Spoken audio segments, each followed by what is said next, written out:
5 Things Satoshi Nakamoto Correctly Predicted About Bitcoin. In a document dump of emails, Bitcoin's pseudonymous creator foresaw many of the biggest trends driving the development of the first cryptocurrency. Correspondence between Satoshi Nakamoto and his earliest known collaborator, Marty Malmi, was released as part of an ongoing lawsuit in the United Kingdom regarding the true identity of Bitcoin's pseudonymous creator. For some, the documents represent a new avenue of research for anyone looking to finally identify who Satoshi really is. For others, the 120 pages of emails also posted to GitHub offer fresh insight into the character and personality of the long-gone developer. This is an excerpt from the Node newsletter, a daily roundup of the most pivotal crypto news on CoinDesk and beyond. You can subscribe to get the full newsletter here. As Bitcoin historian and former CoinDesk editor Pete Rizzo notes, the emails largely conform to and confirm what the world already knows about Satoshi, who between 2009 and 2011 was an active participant on message boards like Bitcoin Talk and the cryptography mailing list, and who cataloged his thoughts in a formal white paper.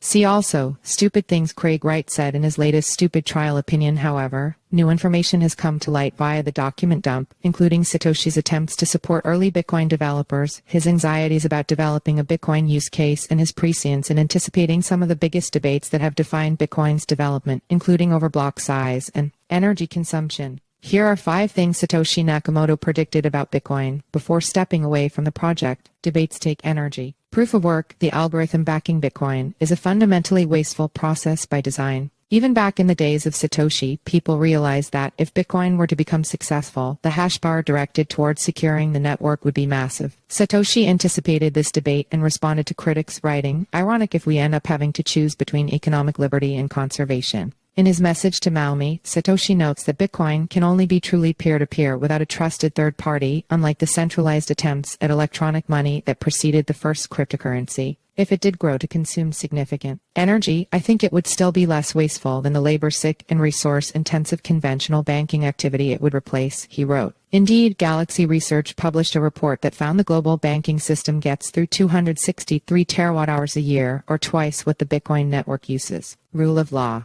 Today, Bitcoin is the only cryptocurrency recognized by U.S. financial regulators to be unquestionably a commodity because of the network's decentralized design and lack of a clear stakeholder. But in its early days, Satoshi must have been keenly aware of the shadow casted by the U.S. Securities and Exchange Commission and the long arm of U.S. law. This might be why Satoshi took precautions around discussing Bitcoin as an investment, even if he did once say it might make sense just to get some in case it catches on. Satoshi told Malmi that he was uncomfortable with language on Bitcoin's SourceForge telling people to consider it an investment. He said it was okay if people came to the realization on their own, but that they should be wary of pitching it. Not so anonymous. Similarly, privacy advocate Satoshi realized very early on that Bitcoin wasn't an anonymous technology, even if he tried to design it to be. At best, Satoshi wrote, Bitcoin can be pseudonymous if people take the appropriate precautions like never reusing key pairs and being careful not to link Bitcoin transactions to their real-world identities. He also worried it made Bitcoin sound shady. Today, considering that most people acquire Bitcoin via exchanges that are legally required to implement Know Your Customer procedures to identify users, it's hard to remain private while using Bitcoin. It's unclear if Satoshi saw this coming, especially because Bitcoin was designed to obviate the need for intermediaries like exchanges, but he was still considering describing Bitcoin as private, lest it mislead users and sow distrust of the project. I think we should de-emphasize the anonymous angle, he wrote to Malmi, who had said Bitcoin can be kept hidden in an FAQ, a point Satoshi praised for being carefully worded. I think the people who want anonymous SIC will still figure it out without us trumpeting it. Any use cases? Satoshi and Malmi frequently discuss potential uses of Bitcoin, knowing that the network needed a killer use case or application to drive adoption. Generally speaking, Satoshi noted the time-stamping features of the blockchain, which could be used to help authenticate events in the real world. But Satoshi also thought about Bitcoin's position within the world of digital payments and thought it could be used to create more liquid markets around existing digital currencies like Liberty Reserve, now defunct. He predicted that people wanting to improve their privacy could go from Bitcoin to Liberty Reserve to dollars, gold, or PayPal, given that at the time it was easy to generate BTC just by mining. One avenue that Satoshi correctly predicted would be Bitcoin's viability for buying gift cards, which he referred to as paysafe cards, which today is one of the most common uses of Bitcoin. Developer patronage. Rizzo noted that the emails also give insight into one of the earliest financial backers of Bitcoin, which was fully bootstrapped by Satoshi and never took in VC capital. According to a back and forth over the course of months, Satoshi reveals that he has found an anonymous donor interested in donating between $2,000 and $3,600 to support development of Bitcoin.